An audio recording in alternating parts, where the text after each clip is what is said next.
लौटते हैं तिवारी जी के पास में।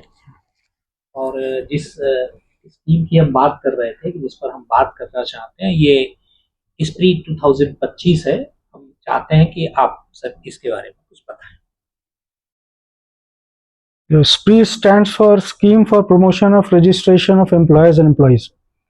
ये स्कीम बेसिकली लाया गया है कि जो एम्प्लॉयर्स या एम्प्लॉइज या यूनिट्स, फैक्ट्री एस्टैब्लिशमेंट्स जो किसी कारणवश अभी तक रजिस्टर नहीं कर पाए, तो वैसे सारे यूनिट्स और उनके एम्प्लॉइज अगर इस पीरियड में स्प्री एक पीरियड दिया गया है 1 जुलाई 2025 से 31 दिसंबर 2025, इस 6 महीने के ड्यूरेशन में अगर ये एम्प्लॉयज और एम्प्लॉइज अपने यूनिट्स को या अपने एम्प्लॉइज को रजिस्टर करते हैं इस ड्यूरेशन में, तो उनके लिए बहुत सारे रिलीफ दिए गए हैं।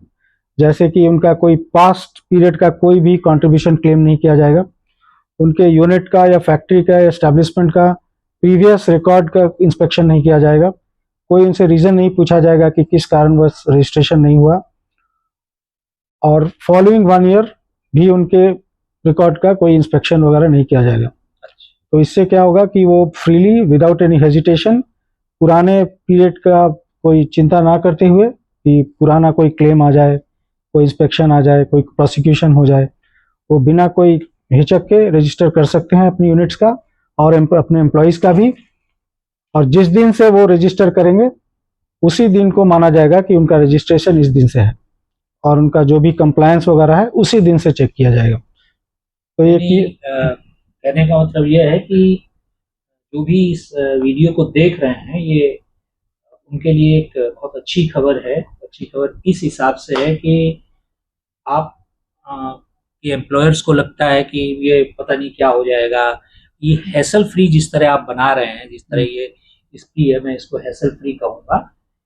और इस स्कीम में कहा जा रहा है कि भी आप जिस दिन से आएंगे हम उसी दिन से शुरू कर देंगे। पीछे के आपके अगर कोई ड्यूज हैं, पीछे की आपकी कोई लीगलिटी है, तो हम उसको भी ख़त्म करेंगे और जहाँ से आप शुरू करेंगे वहीं से करेंगे। तो ये जो लोग आप इस वीडियो को देख रहे हैं, आप अपने एम्प्लॉयर से बात करिए। एम्प्लॉय का अगर कहीं भी किसी तरह का जो डर है वो ख़त्म है, और कम से कम 6 महीने का ये ड्यूरेशन है।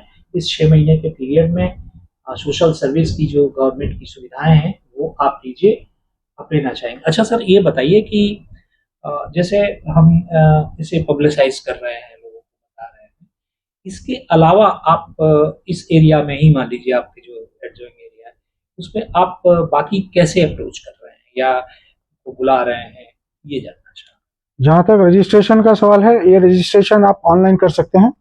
हमारा श्रम सुविधा पोर्टल एक है मिनिस्ट्री ऑफ लेबर एम्प्लॉयमेंट का, उसके साथ साथ हमारा अपना ESIC पोर्टल है, ESIC, और उसके साथ MCA पोर्टल भी है। तो ये सारे फॉर्मेट में आप ऑनलाइन रजिस्ट्रेशन कर सकते हैं। तो जहाँ तक रजिस्ट्रेशन का सवाल है, ये टोटली हैसल फ्री है।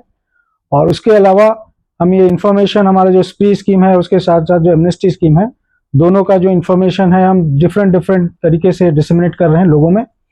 कुछ दिन पहले हमारे यहाँ एक सेमिनार भी हुआ था, तो सेमिनार में हमारे trade union representatives, employer association members, सबको हम लोगों ने बुलाया था और उनके बीच में भी इंफॉर्मेशन डिसमिनेट किया गया और उनको भी ये बताया गया, बोला गया कि आप भी अपने मेंबर्स के बीच और बाकी जो भी आपके स्टेक होल्डर्स हैं उनको भी इसके बारे में बताइए, इंफॉर्मेशन फर्दर डिसमिनेट करिए ताकि ज़्यादा से ज़्यादा लोग इसका बेनिफिट ले सकें। मुझे एक चीज़ थोड़ी सी आपसे जाननी थी कि ये स्टेट स्कीम है, सेंट्रल गवर्नमेंट की स्कीम, और स्टेट इसके साथ कैसे कोऑर्डिनेट करता है, या वो भी कंट्रीब्यूट करता है या सिर्फ एम्प्लॉयर कंट्रीब्यूट, ये थोड़ा सा। एक्चुअली ये सारी स्कीम एक स्कीम है जहाँ इसके स्टेक होल्डर्स हैं 4 इसके। एक तो सेंट्रल गवर्नमेंट है, एक स्टेट गवर्नमेंट है, और एक एम्प्लॉयर्स है और एक एम्प्लॉइज है। इन चारों का कंट्रीब्यूशन है स्कीम को चलाने में। तो एक ट्रूली कंट्रीब्यूटरी स्कीम है ये और इसमें एम्प्लॉयर्स और एम्प्लॉइज से कंट्रीब्यूशन लिया जाता है, जो कि हमारा एक फंड है, जिस फंड को वो अमाउंट जाता है और उस फंड से ये सारा स्कीम चलाया जाता है। और ये एक ऐसा स्कीम है जहां सेंट्रल गवर्नमेंट और स्टेट गवर्नमेंट दोनों एक इम्पॉर्टेंट रोल प्ले करती है। तो सोशल सिक्योरिटी जो बेनिफिट्स है, जो कैश बेनिफिट्स हैं, वो सारा सेंट्रल गवर्नमेंट की तरफ से दिया जाता है, मतलब ESIC की तरफ से दिया जाता है। बट जो मेडिकल स्कीम है हमारा, उसमें जो मेडिकल केयर है वो स्टेट गवर्नमेंट की रिस्पॉन्सिबिलिटी में आता है, क्योंकि हमारे कॉन्स्टिट्यूशन में जो पब्लिक हेल्थ है वो स्टेट लिस्ट में आती है। तो उस कारणवश जो मेडिकल बेनिफिट है वो स्टेट के रिस्पॉन्सिबिलिटी में आती है, जो कैश बेनिफिट है सारा वो हमारे रिस्पॉन्सिबिलिटी में आती है। बट मेडिकल बेनिफिट में भी हमारा एक कोऑर्डिनेशन और कोऑपरेशन है, जिसमें भी 7/8 of the expenses central government bear करती है और 1/8 ऑफ द एक्सपेंसेस जो है स्टेट गवर्नमेंट बेयर करती है। लेकिन जो डिस्पेंसरीज हॉस्पिटल्स हैं उसमें डिस्पेंसरी सारा जो है स्टेट गवर्नमेंट रन करती है। जो इंफ्रास्ट्रक्चर है वो हम प्रोवाइड करते हैं, जो मेडिकल प्रोफेशनल्स हैं वो स्टेट गवर्नमेंट देती है, और वो मेडिकल केयर जो भी है वो स्टेट गवर्नमेंट देती है, लेकिन एक्सपेंसेस हम बेयर करते हैं। अच्छा, ये जैसे जोका हॉस्पिटल है, मानिक तल्ला में है, या बजबज रोड पर एक हॉस्पिटल है, तो ये हॉस्पिटल इनकी ओनरशिप का सिस्टम वो किस तरह से? जहाँ तक हॉस्पिटल का सवाल है, हॉस्पिटल्स भी majority of the hospital state government he run करती है।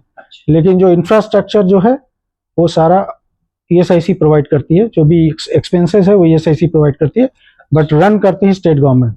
वेस्ट बंगाल में हमारे यहाँ जैसे 14 हॉस्पिटल है, जिसमें 13 hospital state government of West Bengal है वो रन करती है, लेकिन जो सारा इंफ्रास्ट्रक्चर है, जो भी एक्सपेंसेस है वो सारा ESIC बेयर करती है। और जो का एक हॉस्पिटल है जो सेंट्रल गवर्नमेंट मतलब ESIC वो रन करती है, और वो मॉडल हॉस्पिटल के रूप में शुरुआत किया गया था उसका, एक मतलब मॉडल दिखाने के लिए कि ऐसे हॉस्पिटल रन करना चाहिए, एक स्टैंडर्ड सेट करने के लिए। और जो का हॉस्पिटल वैसे ही एक्सपांड करते करते उसको एक मेडिकल कॉलेज में भी अभी बदल दिया गया है। वही मैं बोलने जा रहा है। तो वो एक हॉस्पिटल के साथ साथ एक मेडिकल कॉलेज भी है, और वहाँ MBBS की पढ़ाई भी होती है। आज के डेट में करीब 500-600 बच्चे वहाँ पढ़ते हैं, और साथ साथ कुछ सेलेक्टेड डिसिप्लिन्स में वहाँ PG की भी पढ़ाई की जाती होती है। तो पोस्ट ग्रेजुएट स्टडीज भी होती है, बट वो लिमिटेड डिसिप्लिन्स में है। तो इस तरह से देखा जाए तो यहाँ सेंट्रल गवर्नमेंट, स्टेट गवर्नमेंट सबका एक बहुत इंपॉर्टेंट कंट्रीब्यूशन है, और एक कोलैबोरेटिव कोऑर्डिनेटेड अप्रोच में हम काम करते हैं और लोगों को बेनिफिट देते हैं।